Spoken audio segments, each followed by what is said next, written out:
Hello and welcome to episode 98 of This Week in BJJ. We're getting dangerously close to episode 100. Today is January 21st, 2016, and first of all, sorry for the delay. It's been 3 or 4 weeks since we put out an episode. Everybody just got busy with the holidays, and I was in Costa Rica training and putting on a seminar there. So everything's back to normal now, and we'll try to get back to a regular schedule.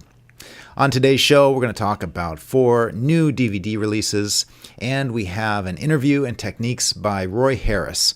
Roy is an incredibly talented instructor. He has a long history of martial arts training. He's a teacher of Roy Dean, who you probably know, and he taught some really cool techniques, and it was a fascinating interview, so I'm sure you're going to enjoy that coming up in a little bit. But first of all, here are the new products.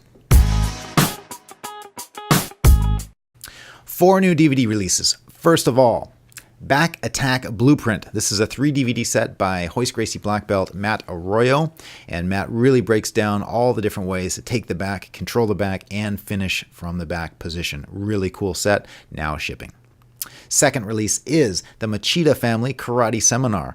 The Machado brothers are, of course, high-level karate practitioners and MMA practitioners. Really cool to see some limelight being put on to some of the traditional martial arts that still have a lot of value today.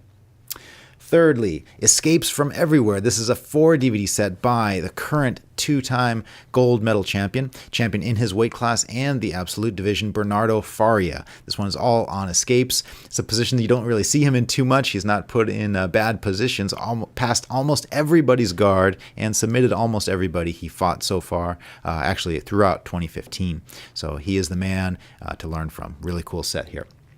And finally, ADCC 2015. This is the complete 7 DVD set with every match from the event held in Sao Paulo last year. Finally out on DVD. It's also available on demand if you choose, if you prefer that format as well. Lots of really cool matches, including guys like Jeff Glover, the super fight between Andre Galvao and Cyborg. Tons of guys. Just check out the listing and you'll see all the great competitors there. Okay, now time for viewer mail. Today's question comes to us from a guy named DJ. He submitted his question via Facebook, but you can also email us at twibjj@budovideos.com. DJ says, I'm just starting BJJ and I'm going to train twice a week. How many gis should I buy? Thanks for the question, DJ. And my answer to that is if you're only going to train twice a week, you could get by with 1 gi, but 2 is better. And also, it might depend if you're going to line dry them or put them in the dryer. And that depends on if the gi shrinks or not. Some gis shrink a full size. Some of them don't shrink at all. So just check the description carefully when you purchase it. Or if you choose to call us here at Budo Videos, we'll answer your questions over the phone and let you know which gi might be appropriate for you based on your height and weight. And if this is your first time training, just advise you to get a white gi or a blue one. Those are widely accepted at any academy across the world. Actually, some only allow white gis, but white is always a safe bet. You might want to stay away from the flashier colored gis for now and save those for later. But yeah, training twice a week, 2 gis would be great. Okay, now time for the interview with Roy Harris. Please enjoy. Roy Harris, thank you very much for being on the show today. Thank you for having me. I appreciate it. We've talked online for many years now, so it's great to chat face to face. Some of the newer guys might not know you, but you've had a long and very successful career in the martial arts. So let's just start at the beginning. You are known as one of the Dirty Dozen. What does that mean? And tell us a little bit about that story. Well, I was one of the first 12 Americans, non-Brazilians, to get their black belt in Brazilian Jiu-Jitsu. My journey with Jiu-Jitsu started with the Gracie Academy in Torrance in January of 1991. Let me stop you there. So yes. 91, that was before UFC 1. Yes. Because I went in there in 93, I think, to get the in-action tapes after watching UFC 1. I think everybody started going there then. So you were ahead of the curve. What was the impetus to get you to walk through those doors? I had 10 years of experience in other styles, and my instructors said, you know, you are really good at the other aspects of fighting, but your groundwork kind of lacks. So you really need to spend some time focusing on the ground.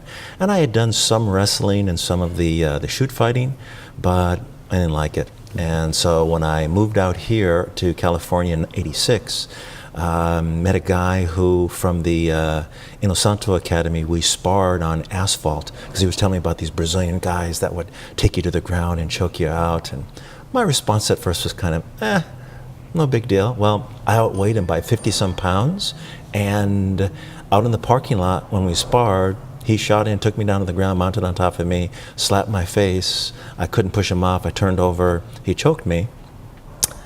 That let me know, wow, there's something to this jiu-jitsu. But it took me 3 years to finally, swallow my pride or whatever and go pursue the Gracies. And I found their academy in Torrance, and I started in January. Who was teaching the classes at that time?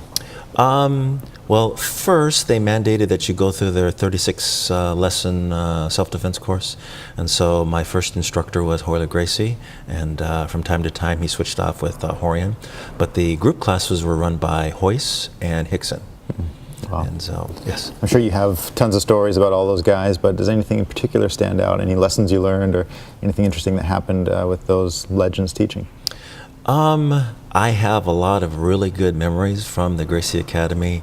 Horian, from a teaching standpoint, was by far one of the best instructors I have ever met. He was really good at keeping track of things, where you left off in your last lesson, even if your last lesson was 3 months ago, and he remembered your girlfriend, your dog's name, your cat's name. He was a really good instructor, really good businessman. Hoyler was kind of the Houdini of the family. He was really good at getting out of things, and he was a small guy, and he had phenomenal jiu-jitsu. Hickson was the obvious family champion, and when you sparred with him, you felt why he was the family champion. And Hoyce was just kind of coming up through the ranks at that time, and when it was time for the UFC, it was his turn to now represent the family. Mm-hmm. And so, I have a lot of really good memories of those days. How long did you study at the Gracie Academy? Almost 2 years. It was like a year and 8 or 9 months. Mm-hmm. And what led you to leaving? I ended up with there was an article in the San Diego Union and Tribune newspaper that talked about my self-defense classes at the University of California at San Diego, and that caused a bit of a rift between Horian and I. And Horian told me that in order for me to continue training with him, I would have to pay him X amount of dollars more. And we argued. I told him that wasn't unfair, and long story short, I shook his hand and said, good luck to you. I couldn't pay that kind of money to continue training there. So I left there and started training with the Machado brothers. Mm-hmm. Yeah, from my understanding, back then, the techniques were more secretive, and they wanted to hold them in, and it wasn't so open as it is now. There was no YouTube. Mm-hmm. People from different academies didn't train together so much anymore. Mm-hmm. Was that your experience? Not so much. I mean, at the time, I didn't know that these things were going on. It wasn't until later that I found out about it, and it was a bit of a shock. But at the time, I was so engrossed and so in love with the art that those things didn't matter. Mm-hmm. I just loved the art, and the Brazilians, they're very friendly and they're very gregarious, and so I just enjoyed the experience. How would you compare or contrast the training under the Machados versus the Gracie Academy? Back in those days, the Machado camp was much more into the tournament jiu-jitsu, and the Gracie family was much more into the self-defense. They did have a tournament method, but you have to remember this is 1991. There were no Mundials here in the U.S., and there were no Pan Americans. The tournaments at that time were all in-house. At the Gracie Academy, it was pretty much just we Gracie students. But then as I started to train elsewhere, there were smaller tournaments where, and at the time, I think there were only like 4, 5, 6 schools in jiu-jitsu in Los Angeles. So the tournaments weren't that big. They were more in-house. And so, anyways, the Gracie Academy was more self-defense and fighting, whereas the Machados, they had a bit of the self-defense, but they emphasized the tournaments a lot more. And which did you prefer? I liked both of them, but I preferred more of the fighting. And also around that time, thanks to Grandma and Grandpa, I started to develop arthritis in my hands, and I tended to like the gi less and the more no gi training more, just because doing a lot of hard training with the gi was really hard on my hands. So I tended to gravitate more towards the no gi elements of training. Interesting. So besides jiu-jitsu, you've done a lot of other martial arts. Did those come before jiu-jitsu, at the same time, or after, or all? All three. Most of them came before. My first style that I actually studied was Wing Chun, Kung Fu. Interesting story. I kind of grew up in a town where there was some racial tension, and I wanted to, because I got beat up and spit on and some really bad things. I wanted to learn martial arts for self-defense. Mom and Dad said no. When I turned 18, through a friend of a friend, I found a guy who was a waiter at a Chinese restaurant, and I learned Wing Chun in the basement of a Chinese restaurant. That's how I started in martial arts. Moved away from that town, moved to Minneapolis, St. Paul, and that's when I got involved in the Jeet Kune Do and the Filipino Kali. And my instructor at that time, Guru Rick Fay, told me that, no one man possesses all knowledge and no one style has all the answers. So it's very important that you train with everybody and learn as much as you can, because over time you end up developing your own method. And so I started with all those other styles. I started in 81. I studied all the styles to see what they had to offer as far as fighting. Some styles are strike with their hands, some styles strike with their legs, some styles like the throws and the takedowns, some styles are weapon styles, and so I wanted to see it and experience it all. Wow. Some people refer to Bruce Lee as being the father of mixed martial arts. He had this philosophy of taking what's useful and discarding the rest. Do you view him that way as well? I view, yes and no. I view him as that way, yes, here in America, because that's kind of who and what got pushed forward by the news media. There were other people, though, that also had training other styles. Like a person that doesn't get a whole lot of credit for that is Jean LaBelle. He is not someone to mess with, and he studied he studied a bunch of different things. And so, yeah, Bruce Lee was the first, kind of with Enter the Dragon, to do it all: the kicking, the punching, the grappling, the weaponry.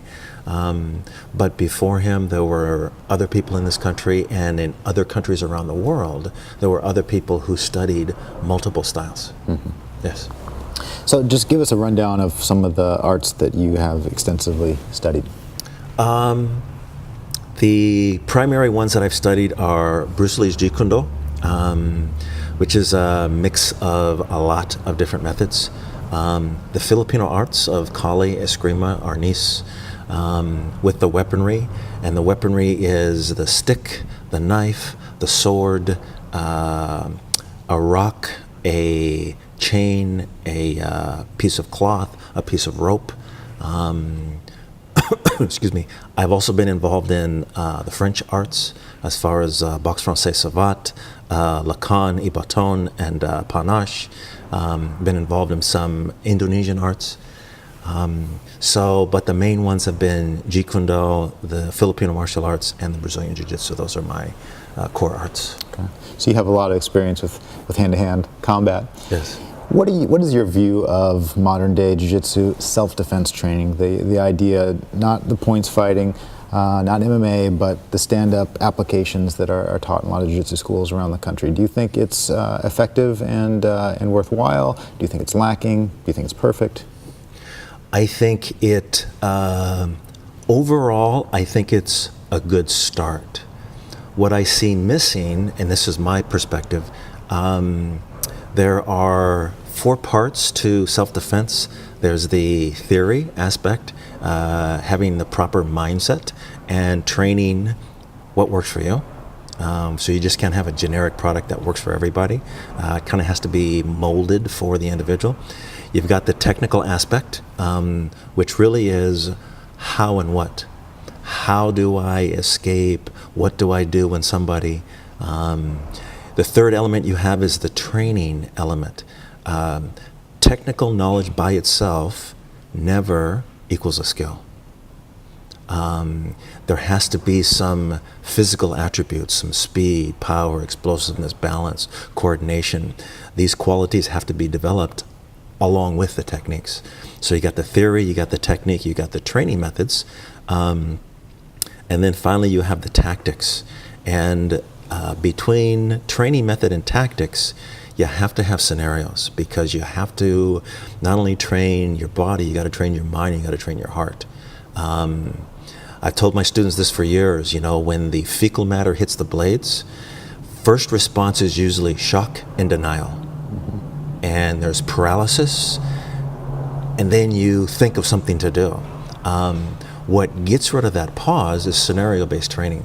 So while I think learning how to defend against a knife thrust at your belly or at your face, learning how to deal with a punch, learning how to prevent somebody from taking you to the ground, all good, but eventually I think it has to progress to, you got to have some training methods to make those techniques sharper and stronger and more precise. And then you got to eventually train your heart, how to respond when there's the threat of injury. I used to do this at my old academy, where as students would spar with each other, I'd turn the lights out. Or as students would spar each other, I would pull a knife out from behind my back and throw it onto the ground to watch what they do with it. We would do scenarios in a stairwell. When people talk about this style is the best or that style is the best, there's a portion of training that many don't consider, and that is the environment. Such as, take your pick, boxing, wrestling, jiu-jitsu, Muay Thai, any style. Let's now train it in a scenario on a stairwell. Mm-hmm. Jiu-jitsu doesn't work too well on the stairs. No, no. And so while I think myself, I'm personally not a fan of turning every situation into a grappling match. I think there's a lot of moments where a person should strike. And there are certain areas on the body to strike that incapacitate an individual and allow them to extract themselves from harm's way. So theory, I think, is good. The technique, I think, is, I have a problem with the grappling stuff, but okay, some people like that.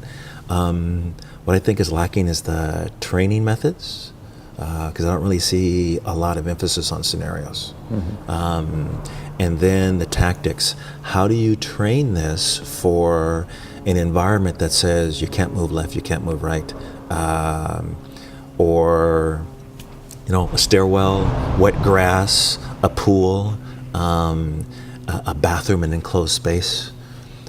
So I think they have some good ideas as far as the start, but I think it could be improved with training methods, and that's why I really like the many of the Krav Maga groups. Mm-hmm. They do a lot of scenario-based training, and I think that is really important, because if an individual has something technically, that's a good start. But when you get slapped in the eye from behind or punched in the belly and the wind gets knocked out of you and then the fight starts, if you haven't trained that, for many people it leads to paralysis, regardless of what they know. Right. And I think it might have been Carlos Gracie Jr. who said that when a jiu-jitsu guy gets punched in the face, a guy who doesn't train MMA gets punched in the face, his belt level drops 1 level.